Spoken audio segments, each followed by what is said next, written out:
Hi everyone, it's Katrina. Ancient snack stall.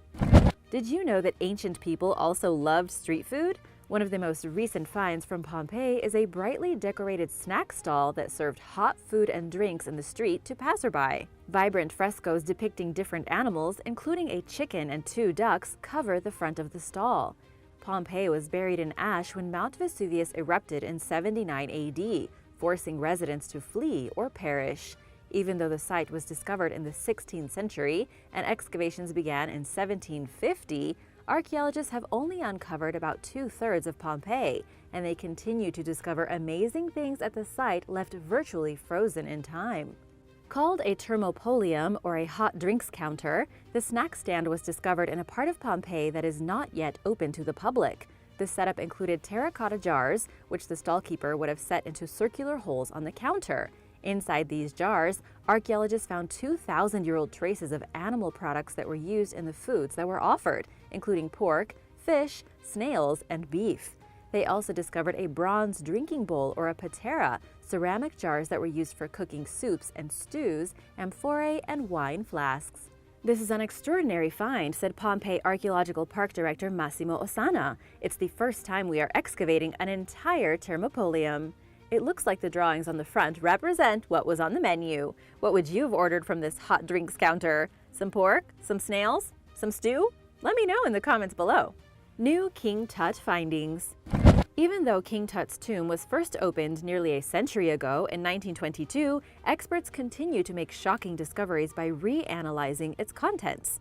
A recent decade-long conservation study of the 3,300-year-old burial by the Egyptian Ministry of Antiquities, in partnership with the LA-based Getty Conservation Institute, has answered some long-standing questions about the tomb while raising some new ones. The tomb of the boy king and his treasures made the world fall in love with ancient Egypt, and stories of a curse run rampant. One thing the researchers discovered were some questionable brown spots on the wall paintings that Carter even saw when he first opened the tomb. Were these toxic? Were they going to destroy everything? Turns out that these odd brown dots or freckles throughout the tomb have not grown or multiplied over the last 100 years or so, as some observers have claimed. These splotches were tested for microbes and were found to contain a metabolic product of some bacteria and fungi called malic acid. Experts believe that because Tut died unexpectedly and was likely entombed in a hurry, his chamber retained moisture, enabling the marks to form. Now the new curse is all the attention the tomb gets. Everyone who goes to the Valley of the Kings wants to see King Tut's tomb. Over the years, tourism caused the tomb to become heavily coated in dust. To tackle this ongoing issue, the team installed an updated air filtration and ventilation system, which both keeps dust out of the tomb and stabilizes its temperature and humidity levels. Still, researchers are concerned about the possible long-term impacts of dust on King Tut's burial chamber, and particularly on the artwork adorning its walls. The possibility of future flooding due to climate change is another potential issue plaguing experts' minds. However, they are most worried about the damages of getting so many visitors into the closed space, and are thinking about restricting public access to it and instead redirecting visitors to a replica nearby. Neville Agnew, the project's lead scientist and conservator, told National Geographic that should King Tut's burial chamber remain open to the public, people should remember to approach it with humility and respect. A difficult thing to get to in this age of mass tourism, he said. A Neolithic mega tsunami. Sometime between 7,910 and 7,290 BC, a mega tsunami with a wave height of 52.5 feet crashed into what is now Israel's Carmel coast. A new study about the event describes the evidence scientists found at the Tel Dor archaeological site in northwestern Israel. On top of everything else, Neolithic people had to worry about mega tsunamis. Tsunami events in antiquity had a profound influence on coastal societies, lead study author Dr. Gilad Steinberg wrote. 6,000 years of historical records and geological data show that tsunamis are a common phenomenon affecting the eastern Mediterranean coastline. However, the possible impact of older tsunamis on prehistoric societies has not been investigated. The tsunami that the researchers studied is the earliest documented Holocene tsunami event. Based on their data, including an abrupt layer of seashells and sand, the scientists calculated that the mega tsunami traveled between 0.93 and 2.2 miles inland from the coastline at the time. They believe that the massive wave wiped out some settlements entirely based on a near-complete lack of pre-pottery Neolithic archaeological sites in the area. But there are newer sites indicating that people resettled some of the places that the tsunami destroyed. The study was part of an effort among scientists to gain a better understanding of ancient climate and environmental changes over the last 12,000 years. It looks like they have their work cut out for them. Must farm. In Peterborough, England, archaeologists made an incredible discovery of an extraordinarily well-preserved late Bronze Age settlement that was so impressive it was dubbed Britain's Pompeii, or the Pompeii of the Fens. It all started with the discovery of a series of wooden piles and a nearby collection of metal objects such as axes, all dating back to the Bronze and Iron Ages. Two more such sites, located on the edge of what's known as Flag Fen Marsh, were discovered nearby in the following years. Then came the discovery of a wooden footbridge dating back 2,500 years. Finally, the full extent of the site became known, and the ruins were discovered to be in a remarkable state of preservation. As archaeologists dug through the clay, they began finding fascinating artifacts like complete ceramic pots, swords, sickles, rope, textile fragments, animal tracks, and the axe seen here, which is still mounted on its wooden support. Experts believe that the Flag Fen Marsh contained a series of islands that were connected by stretches of swamp. The property was clearly an important settlement and trading center.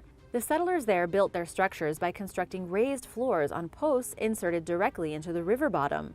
Altogether, the settlement was made of 5 circular wooden huts dating back to the Bronze Age, with roofs that were made from plant materials. A defensive structure was built around the huts, and it was linked by a wooden path that people could walk on. The residents who lived there fished and traded and farmed on the nearby mainland. They had boats carved out of tree trunks they used for traveling back and forth from the settlement to the land. This ancient settlement was only around for a year or so before it was destroyed in a fire, forcing the inhabitants to leave suddenly. The fire caused the structures to collapse, bringing them down into the sediment of the channel. Terrible for the people who lived there, but this sediment actually preserved pretty much everything. Now, the Must Farm houses are considered the most completely preserved prehistoric domestic structures found in Britain, with their contents frozen in sediment soon after the fire, like a time capsule, just like Pompeii was frozen in ash. Scientists say they are only in the early stages of investigating the vast quantity of material, and they probably have many more years to go. Exotic ancient tastes. Dental plaque is generally considered an undesirable substance in our everyday lives, but archaeologists love it. Recently approved invaluable for a team of scientists who were on a mission to learn what the ancient people of the area of Levant ate, and plaque is the answer.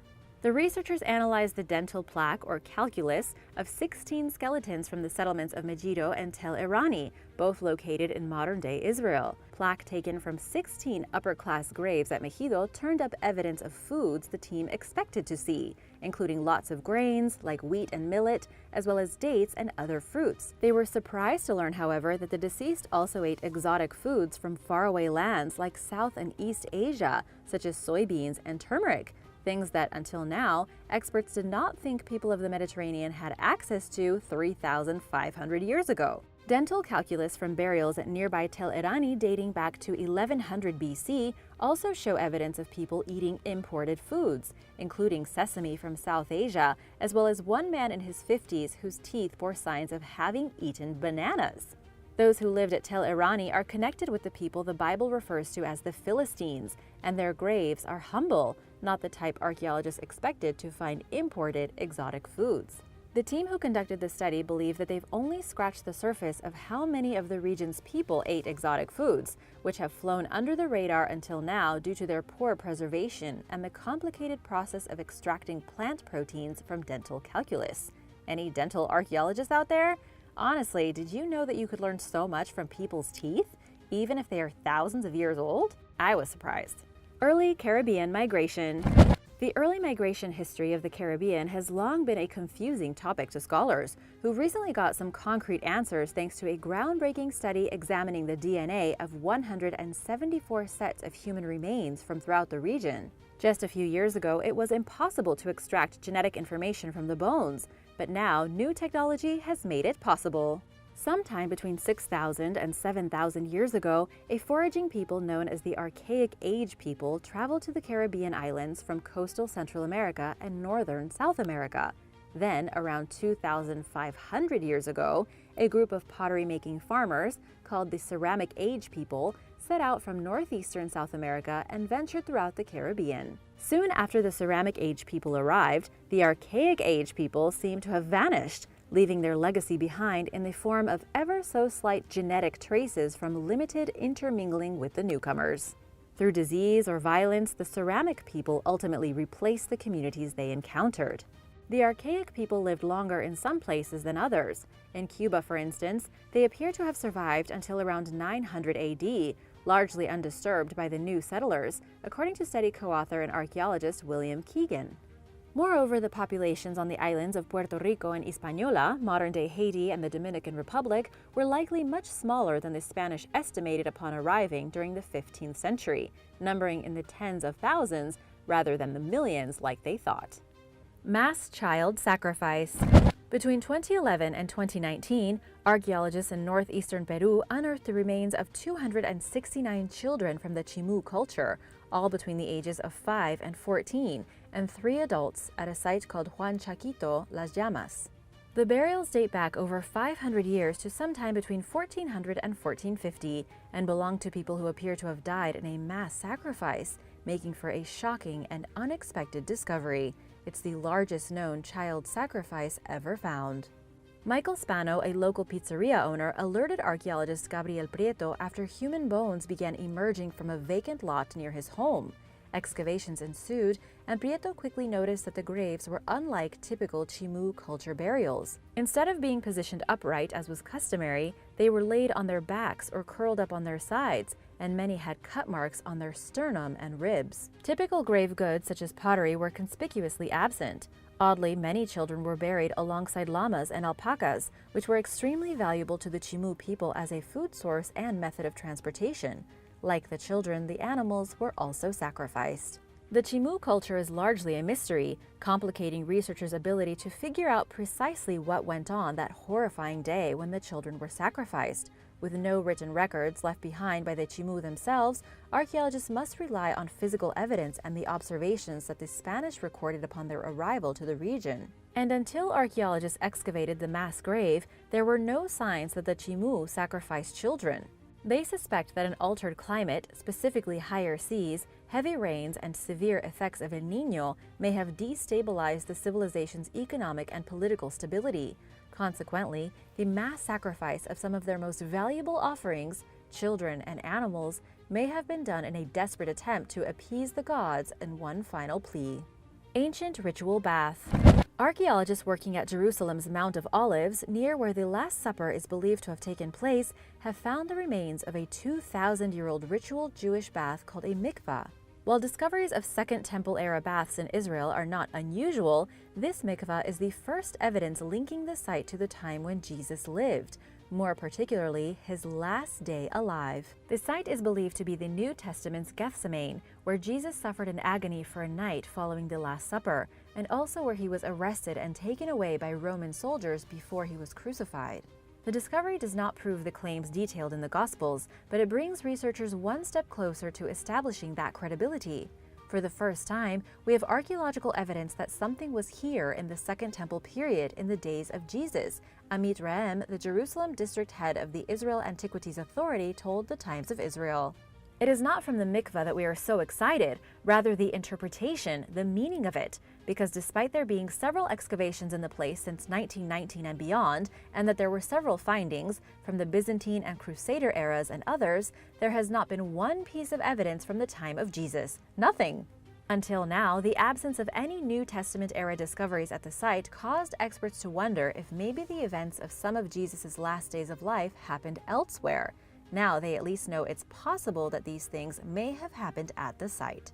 During Jesus' time, Gethsemane was a field full of olive trees that sat outside Jerusalem's walls. It likely contained an olive press, although no signs of one have ever been found there. The mikvah may have been used for purification after making olive oil, which was required according to Jewish law, Rem explained. Archaeologists' work at the site is not done yet. They have a lot more analyzing to go. Sawfish. Also called carpenter sharks, these creatures are actually a family of rays that have a long, narrow rostrum, or snout extension, lined with sharp teeth that look somewhat like a chainsaw. and they can get huge. Some species reach up to 25 feet long, classifying them as some of the world's largest fish. They look similar to saw sharks and swordfish, but are entirely different creatures. Sawfish are found in freshwater, saltwater, and brackish environments, including coastal, tropical, and subtropical waters, as well as rivers and lakes. In most cases, these intimidating-looking marine creatures pose no threat to humans and have a generally calm demeanor. Their fearsome-looking saw is meant for eating fish and crustaceans, not for hurting us. Sawfish will not go out of their way to attack you, but when forced to defend themselves, they can get combative and will slash their saw around, which can cause severe injury. This is also what they do to defend themselves from sharks. If you happen to catch a sawfish, do not take it out of the water or try to handle it. You are supposed to untangle and cut the line as close to the hook as possible. The animals are considered critically endangered, and many countries have laws protecting sawfish, requiring people who catch them by accident to release them and levying heavy fines against those who disobey the rules. If you see one caught in fishing gear or nets, report it immediately, but do not approach it. Conservation efforts are underway to help the sawfish population increase once again. Barracuda. The barracuda can be pretty intimidating. This tropical species is not only large, reaching up to 5 feet long and sometimes weighing over 100 pounds, but it's also extraordinarily fast, effortlessly sprinting from 0 to 35 miles per hour in no time flat in pursuit of prey. These impressive creatures have few natural predators and are masters at camouflage, giving them a major upper hand in their environments. Barracudas are attracted to shiny objects, sometimes leading to attacks, and some accounts claim that the species is, in fact, inherently aggressive. Reports of the animal's natural behavior are conflicting, making the matter especially confusing for anyone who is not familiar with it. The Key West Aquarium refers to barracudas as misunderstood on its website, pointing out that while their appearance is frightening, reported attacks on humans are rare.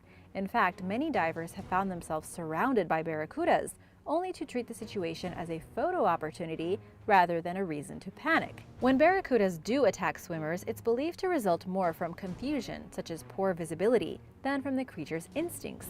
Just the same, the results can be rather painful, resulting in lacerations and tissue loss. Thankfully, this is generally the worst-case scenario. They'll just bite out a chunk of your leg. No biggie. Stargazer. Stargazer fish are extremely venomous and are some of the most toxic creatures in the world. The stargazer family of fish consists of around 51 species who dwell in both deep and shallow saltwater habitats worldwide.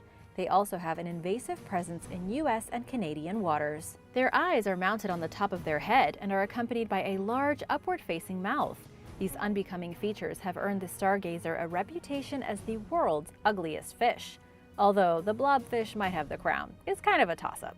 What fish do you think is the ugliest? Let me know in the comments below. Besides being homely, stargazers are known for being both aggressive and venomous, possessing 2 large spines that inject poison into their victims, and sometimes also administer an electrical shock on top of it.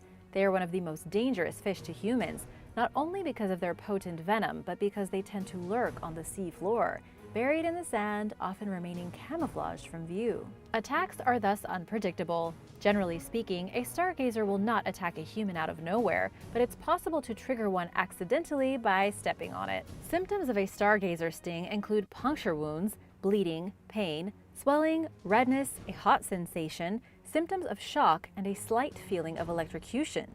There is no antivenom, but seeking first aid immediately can be life-saving and make the experience far less tortuous for the victim. Oddly, the stargazer's venom is not poisonous when eaten, and the creature is considered a culinary delicacy in some parts of the world. Would you try a stargazer? Let me know in the comments below, and be sure to subscribe if you are new here. We have lots of videos coming up. The lionfish. Hailing from the scorpionfish family, lionfish are native to the Indo-Pacific region but are slowly taking over tropical waters around the world.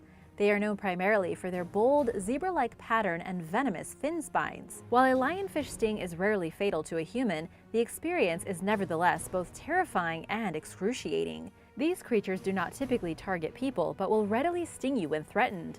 In the event that this happens, the ensuing side effects include extreme pain, headaches, vomiting, and difficulty breathing. Simply put, even if you know you're probably going to survive, it may not feel like you will.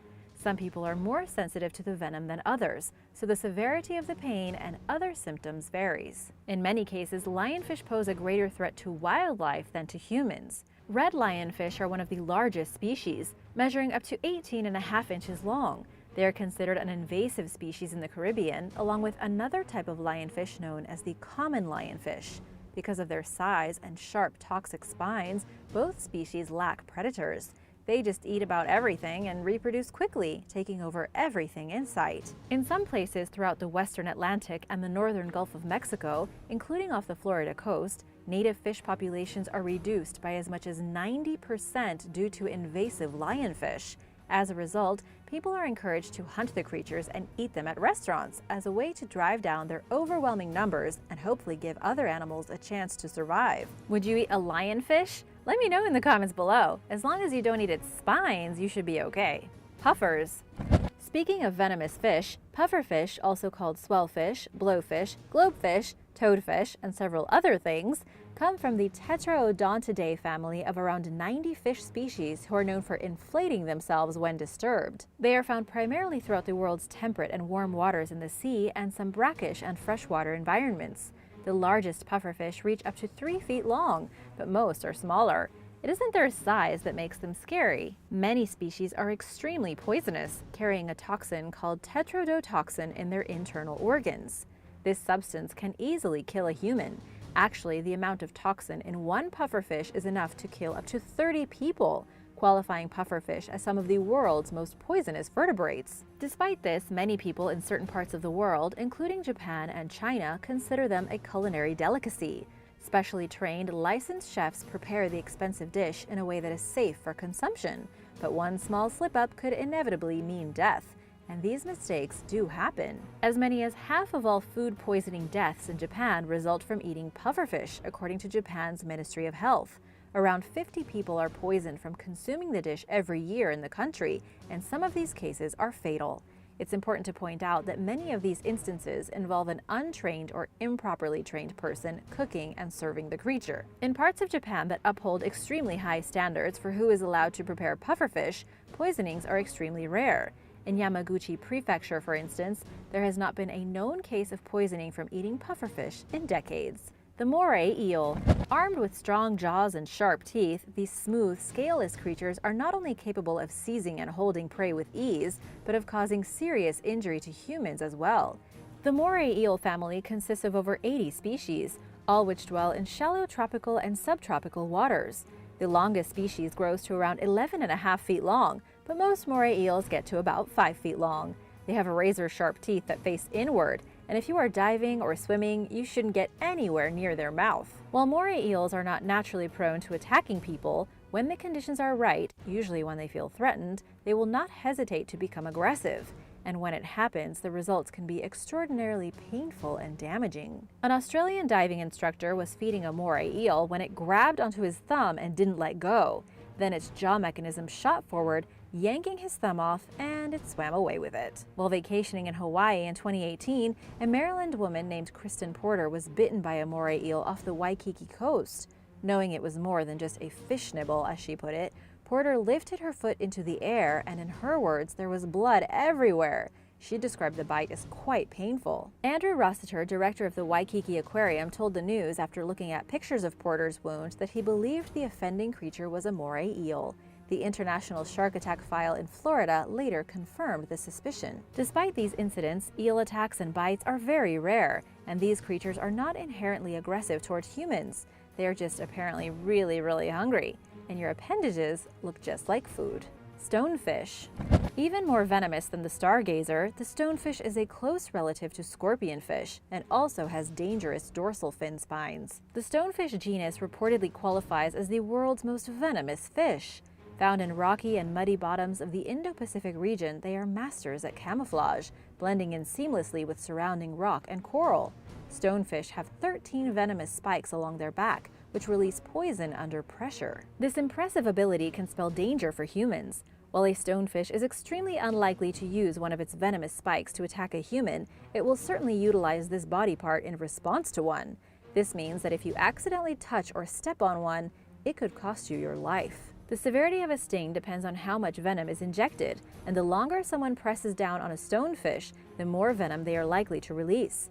Symptoms include nearly unbearable pain, swelling, necrosis or tissue death, and actual death. In the words of one victim who was lucky enough to survive after being stung on the finger, the pain felt like having each knuckle, then the wrist, elbow, and shoulder being hit in turn with a sledgehammer over the course of about an hour. Thankfully, few deaths have resulted from stonefish stings. Immediate medical care, including an anti-venom injection, can make the difference between life and death.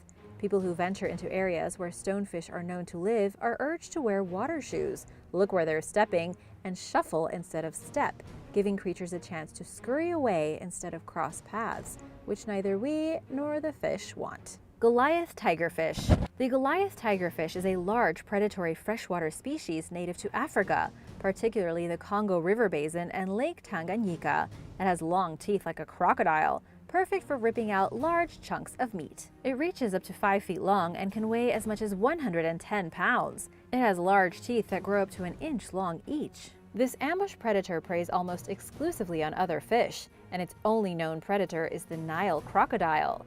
This species is incredibly strong and fast and has keen eyesight, making it a highly advantaged hunter. These traits have earned it the reputation of being the hardest freshwater fish to catch in the world. While it's not common, Goliath tigerfish are known to occasionally attack humans.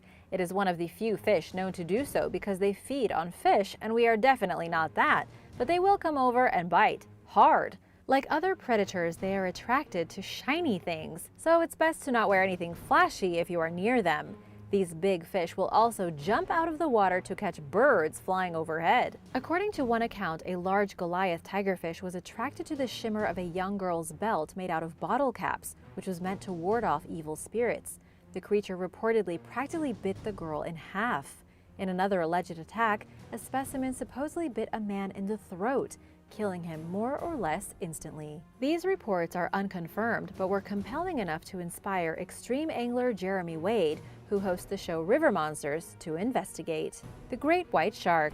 As one of the ocean's most feared predators among humans, the great white shark needs no introduction. Time and time again throughout history, great whites have been demonized in pop culture and the news. Headlines throughout the years have reminded us of the ever-present dangers of crossing paths with a great white shark who's angry, hungry, or feels threatened. In fact, even though we're barely into 2021, there has already been at least one suspected case of a great white fatally attacking a human so far this year. In early January, beachgoers at Waihi Beach on New Zealand's North Island heard the pained screams of a woman who had swam quite far from shore. Lifeguards sprang into action and did everything they could to try saving her life, but the woman died at the scene. A local resident speculated that the likely attacker was a great white, due to the species' prevalence in the area. While the great white shark gets the credit as the most dangerous shark just due to its sheer size, the tiger shark and the bull shark are also in the top 3 for unprovoked attacks on humans. In 2019, the U.S. had the most unprovoked shark attacks with 41 confirmed cases, most of them in Florida. Australia had 11 and the Bahama Islands had 2. While sharks are one of the most feared creatures on the planet, remember that shark attacks are extremely rare and you are more likely to be struck by lightning than attacked by a shark. The oldest sword ever. A graduate student has discovered what could potentially be the oldest sword in the world. Now an archaeologist, Vittoria dell'Armelina stumbled upon the blade completely by accident while visiting a monastery that had been transformed into a museum. The sword had been on display as a medieval weapon, but something caught the graduate student's eye. Upon closer inspection, she realized that this sword was far more ancient. The shape was much more similar to that of some of the oldest swords around that date back to 3000 BC. Researchers spent 2 years tracing the origins of the artifact back to its beginnings. The sword was first discovered at an ancient settlement called Kavak, which is located in modern Turkey. It was discovered 150 years ago and then eventually was gifted to a monk who housed it at the monastery on the Venetian island of San Lazzaro degli Armeni, where it remains to this day. But the origins of the sword go back even further. A chemical analysis proved that the blade is around 5,000 years old. That predates any iron sword in history. Researchers believe that this was probably one of the very first swords ever to be crafted at the beginnings of the Bronze Age. However, who crafted the sword and where they learned the technique is still a total mystery. Persian spiked gauntlets. Everyone loves a good pair of gauntlets. There's nothing better than slipping your hand into a steel fist, especially one with claws and spikes. As for this pair of spiked gauntlets, it's not exactly clear where they were found or how they came to be, but they are allegedly from the Indo-Persian Islamic Empire. The gauntlets are certainly mysterious. It's hard to say if these were actually used in battle to claw people's faces off, or if they were merely ornamental. The gloves themselves are made of very heavy steel, with 7 spikes inserted into the backs of each hand. This would be the ultimate glove for backhanding your opponent. However, it's not clear how effective such gauntlets would actually be in combat, since it looks like it would be difficult to grasp a weapon. Another theory is that these gloves were also called bear paw gloves because they were actually meant for bears to wear them, perhaps into battle or perhaps just to fight each other. Similar types of weapons were also used in the Indian subcontinent called bagnak. Variations of venomous claws were used by the Rajput clans to assassinate people. An emperor used a combination of the evil glove with another weapon to defeat his enemy. Sikhs held one in their left hand and a sword in their right hand when they went to fight, and women sometimes carried a bagnak when they were traveling or walking alone. Would you feel safer carrying one of these around? Let me know in the comments below. Roman sling bullets. According to recent archaeological discoveries, Clint Eastwood may not have been the first one to wield a deadly .44 Magnum. A collection of stone bullets found in southwestern Scotland has revealed the world's earliest slingshot ammunition found at an archaeological site. Roman soldiers used a type of sling bullet against the tribal warriors of Scotland at least 2,000 years ago. The stones could be hurled at up to 100 miles per hour, hitting the target with as much force as a .44 Magnum. Now, these bullets may not have been launched from a gun, but the Romans had designed a system that was just as good considering the time period. The Romans launched the bullets from their slings with such force that they would pierce the tribesmen's armor and hit them so hard that archaeologists and historians said that they were not allowed to survive. Besides their sheer power, they also were drilled with a small hole so that they would make a buzzing sound like an agitated wasp as they flew through the air. This was done to strike fear in the hearts of the enemy and is considered an early use of psychological warfare. They would hear the sound first, then from out of nowhere would come a storm of rock-like bullets. Burnswark Hill is thought to have been the site of an assault against native tribespeople who were defending the hilltop fort. So far, 400 Roman bullets have been found at the site. The weapons of the pharaohs.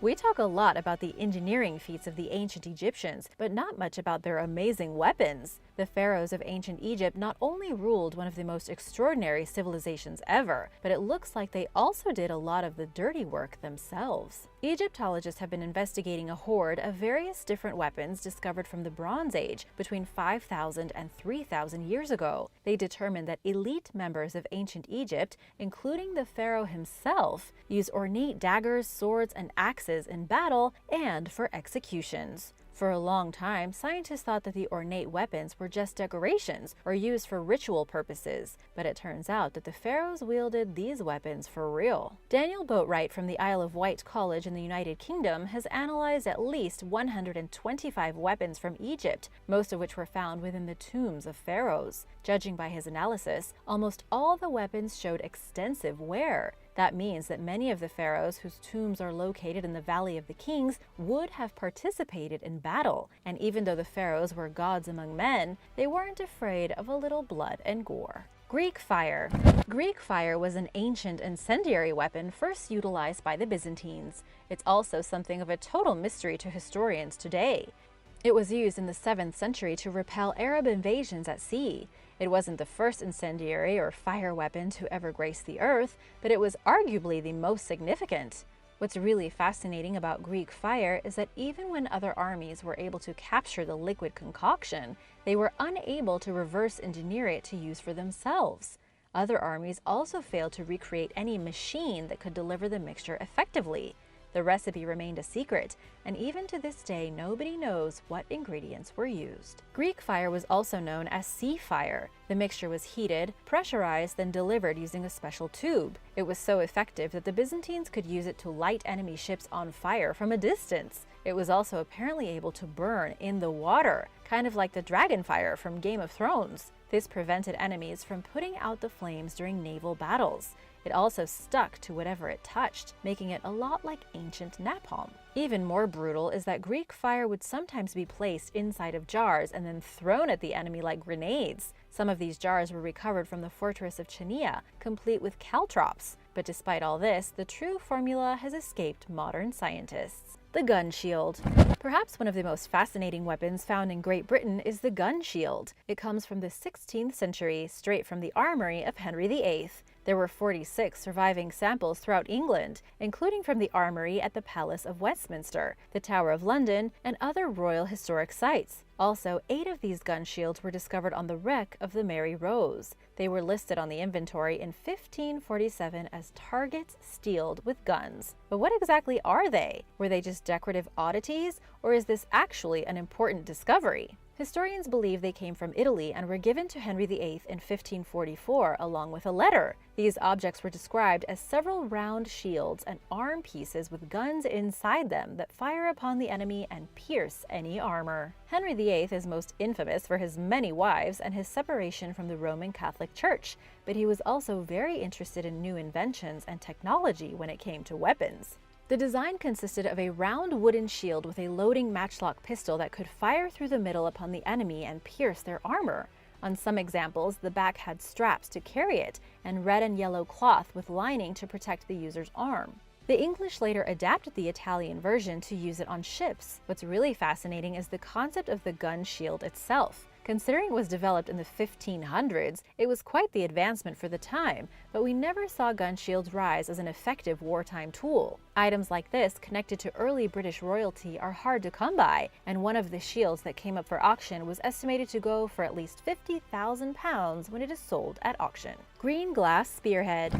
Students from the University of Western Australia have uncovered a magnificent ancient weapon unlike anything seen before. On a place called Rottnest Island, students found a spearhead made of bright green glass. And just like how Greek fire was kind of like the dragon fire from Game of Thrones, this glass spearhead looks a lot like the dragon glass from Game of Thrones. It was found on an island where at least 4,000 Aboriginal men and boys had been imprisoned between 1838 and 1931. Researchers believe that the prisoners made these types of spearheads from scrap chunks of glass, which they then used in trade. They may also have used them for hunting small animals like quokkas. The spearhead discovered by the university students appears to be about 100 years old and was in surprisingly good condition. Professor Len Collard took the students so they could learn more about Indigenous history and the prison. He says this discovery is important because it helps us learn about our heritage and remember our past, which is important for today and future generations. The spearhead has been reburied on the island to respect the Aboriginal tradition of keeping artifacts found in their resting place. At least 373 Aboriginal men are buried at one site, the largest number of deaths in custody in Australia. Shark tooth sword.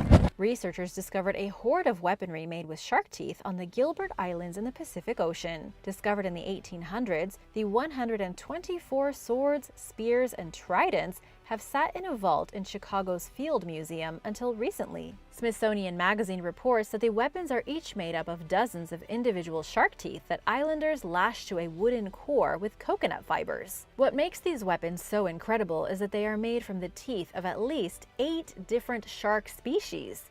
2 of the species are not even known to be located anywhere near the Gilbert Islands, the dusky shark and the spot-tail shark.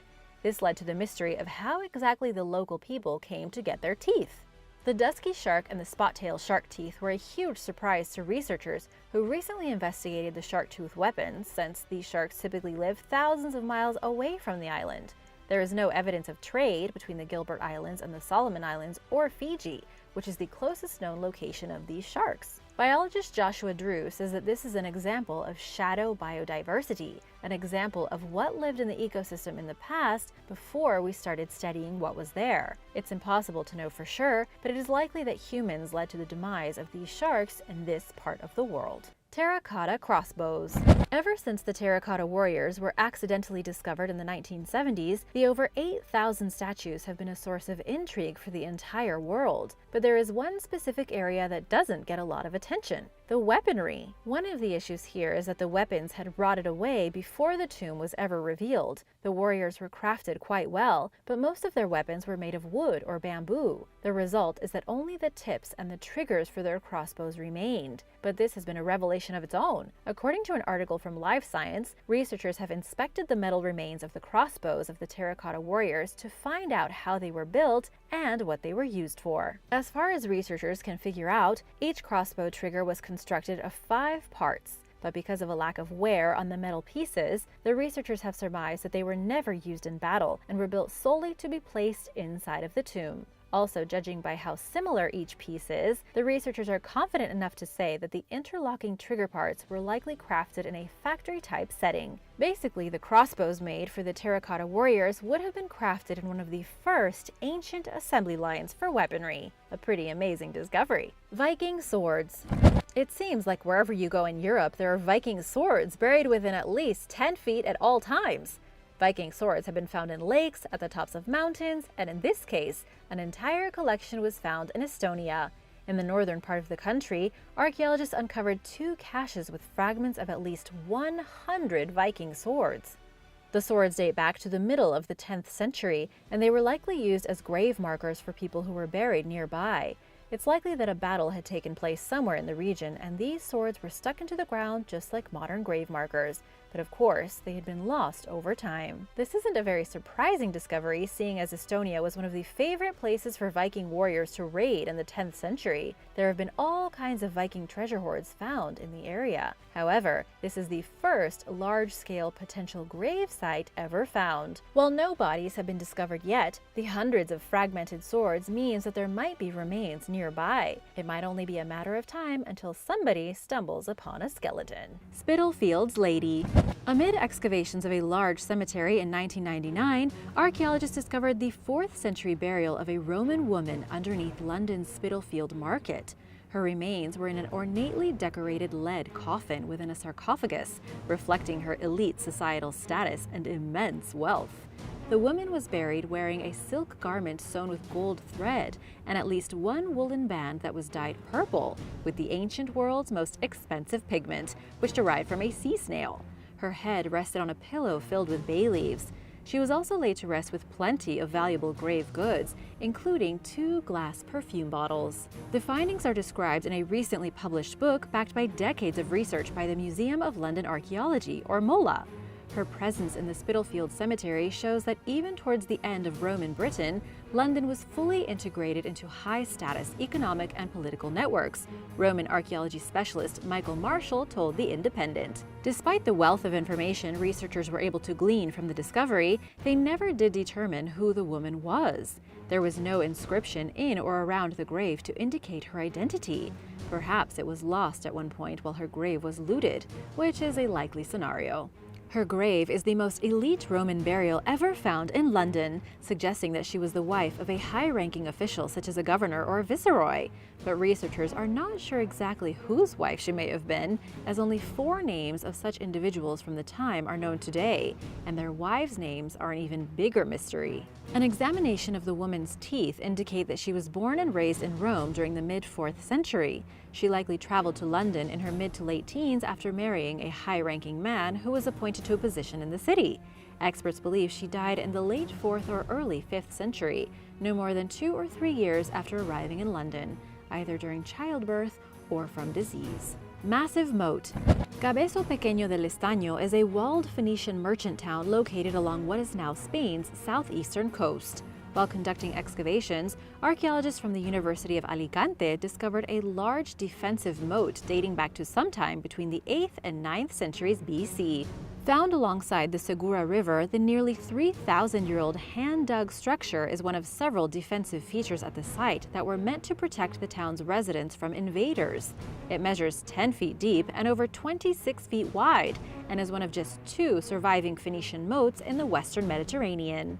Archaeologist and site director Fernando Prados remarked that the site is incredibly well preserved, despite soil filling it in over the years due to things like earthquakes, illegal quarrying, and the unavoidable effects of time. Previously, excavations have turned up a metallurgical workshop, furnaces, forges, and a large circular house with adobe benches. These discoveries indicate that the settlement served as an important and powerful Phoenician stronghold. Hey, if it has a moat, it's gotta be important, right? Historic hallucinogens. It looks like ancient people at the Pinwheel Cave in California took hallucinogens. Researchers have long debated over the possible use of hallucinogenic drugs at rock art sites around the world. There is a pattern of ancient cultures leaving strange images on cliff faces and cave walls. Physical evidence of actual drug use was lacking until recently, when experts found chewed-up wads of datura, a powerful psychoactive plant in the California cave. The 400-year-old material was found smushed into the cracks of the cave ceiling. Even more interestingly, the cavern ceiling contains an ancient painting of what appears to be a datura plant, leading the researchers to believe that it served as a meeting place for group rituals that involved consuming the substance. This is the first evidence of the ingestion of a hallucinogen at a rock art site. The evidence is literally on the wall, archaeologist Carolyn Boyd told National Geographic. Archaeologist David Robinson led the search, which found that the site was occupied from 1530 to 1890. It's one of several rock art sites in the vast Wind Wolves Preserve south of Bakersfield.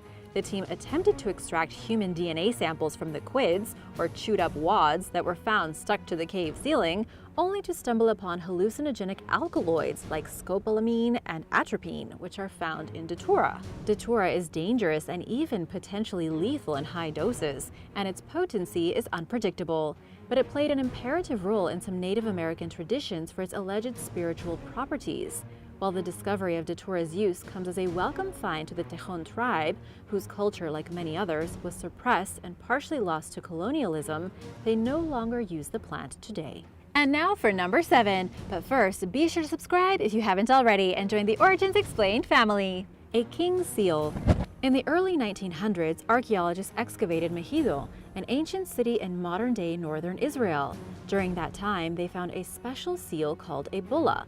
The inscribed 1-inch clay seal impression may not have looked like much and fell into various hands over the following years. In the 1980s, a Bedouin merchant sold the seemingly valueless item without provenance to a professor for just a few cents.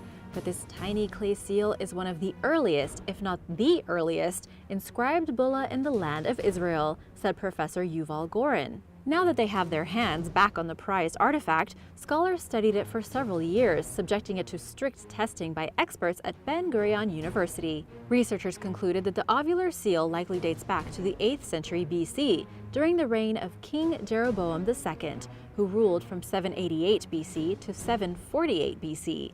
It strikingly resembles a lost jasper stone people have been looking for that was lost after that first dig too. Both items feature a roaring lion with its tail in the air and an inscription that translates to belonging to Shema the servant or minister of Jeroboam. Through a series of various scientific tests that took several years to carry out, Professor Gorin and his team were able to prove that the seal was not a forgery, as the professor who purchased it during the 80s had initially believed.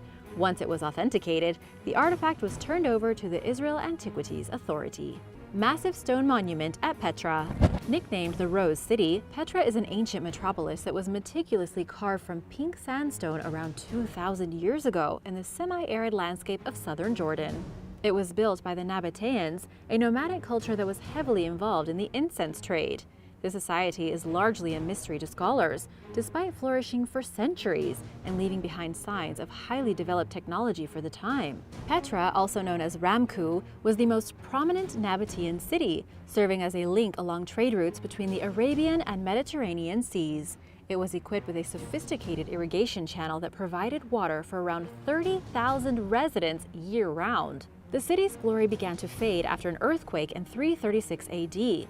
Petra fell further into decline under early Islamic rule during the 7th century and was ultimately abandoned. Swiss explorer Johann Burckhardt rediscovered Petra's ruins in 1812, and over half of the UNESCO World Heritage Site remains unexplored to this day, despite thousands of archaeological finds being made so far. Archaeologists know that there are more exciting discoveries to be made, thanks to satellite imagery and other advanced imaging technology. A 2016 study led by archaeologist Sarah Parcak revealed the presence of a buried structure, a massive stone monument that sits beneath the feet of visitors at Jordan's most popular tourist attraction. Evan Parkak, a self-proclaimed space archaeologist who examines satellite and drone imagery in her quest to find previously undetected ancient structures, was shocked by the discovery. Measuring roughly twice the size of an Olympic swimming pool, the buried building more or less dwarfs the other structures at Petra. It may have been used for ceremonial purposes, but archaeologists can't say for sure. Whether or not they will dig it up remains to be seen. The Lady of Bietkov. Scientists recently announced the discovery of the remains of a middle-aged woman who likely died over 5,000 years ago in what is now the Uckermark region of northeastern Germany. She was found in a squatting position, constituting one of the oldest known burial forms. Nicknamed the Lady of Bietkov, the Neolithic woman was discovered during routine digs in anticipation of new wind turbines. She died between 30 and 45 years of age, but her life and death are largely a mystery to researchers so far. The extremely worn state of the woman's teeth suggests that she may have died from a dental infection. Little else is known about her. She lived when people first started eating grains, which unfortunately resulted in the deterioration of health, including dental problems, as evidenced by the lady's teeth, which are missing entirely in some places and severely damaged in others. In fact, her enamel was entirely chewed off, according to anthropologist Bettina Jungklaus. There's a lot to be said for dental archaeology. We can learn a lot from people's teeth.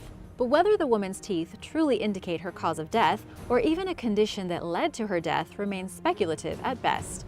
Further analysis will hopefully offer more insight into her time on Earth, and what ended it. Stone spheres.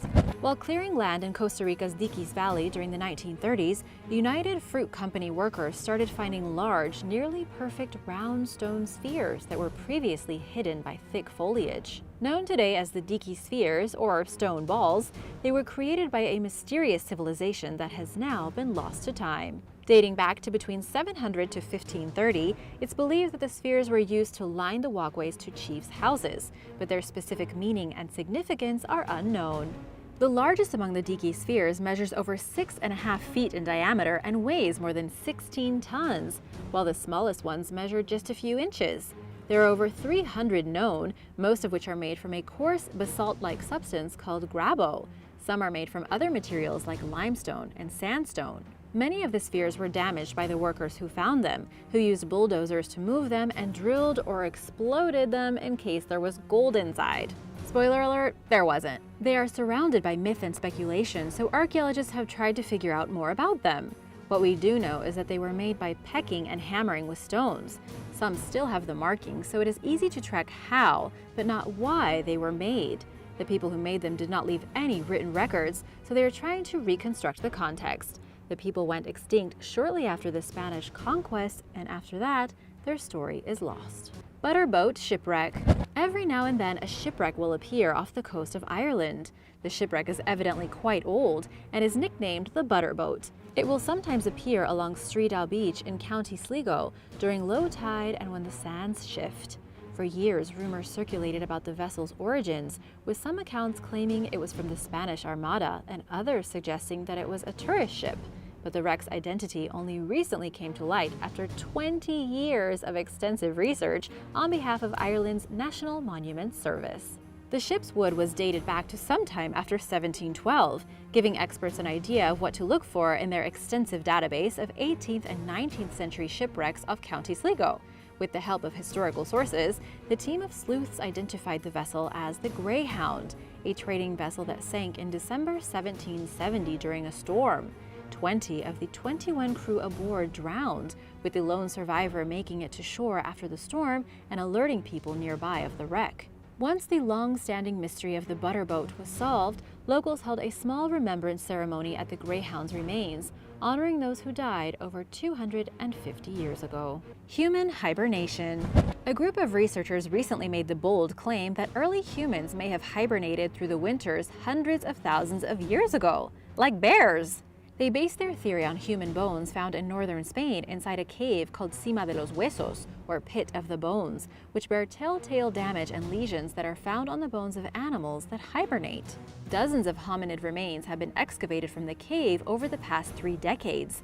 Dating back roughly 400,000 years, the bones likely belong to Neanderthals, or a species that came before them. A new study claims that they show evidence of growth disruption for several months at a time, indicating that early hominids entered a state of slumber characterized by a lower metabolic rate, enabling them to survive off fat stores and limit their use of energy in frigid temperatures. According to the scientists who conducted the research, hibernation was essentially the only realistic option for surviving in Sima Cave through winter, especially given the region's lack of high-fat food sources at the time. In an interview with The Guardian, forensic anthropologist Patrick Randolph-Quinney pointed out that the findings are far from conclusive and that there could be other explanations for the bone variations. But, he said, the matter is worth further investigation.